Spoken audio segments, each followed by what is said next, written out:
8 weeks ago, I made the switch.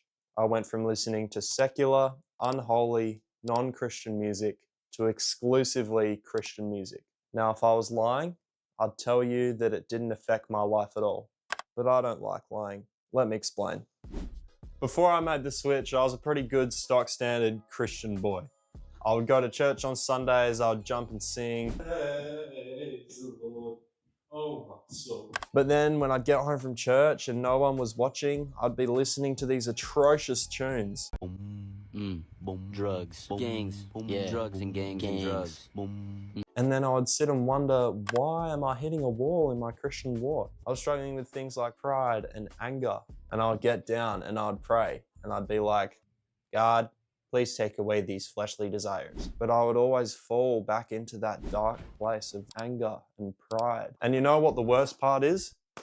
The worst part is that I would blame God. After a while, I'd had enough. So as a last-ditch effort, I decided to change the music I was listening to. Proverbs 18:21. The tongue has the power of life and death, and those who love it will eat its fruit. So even the Bible says that things spoken over us, like lyrics, have the power of life and death. Who was I to think 8 weeks ago that the music I was listening to wouldn't have some detrimental effect on me?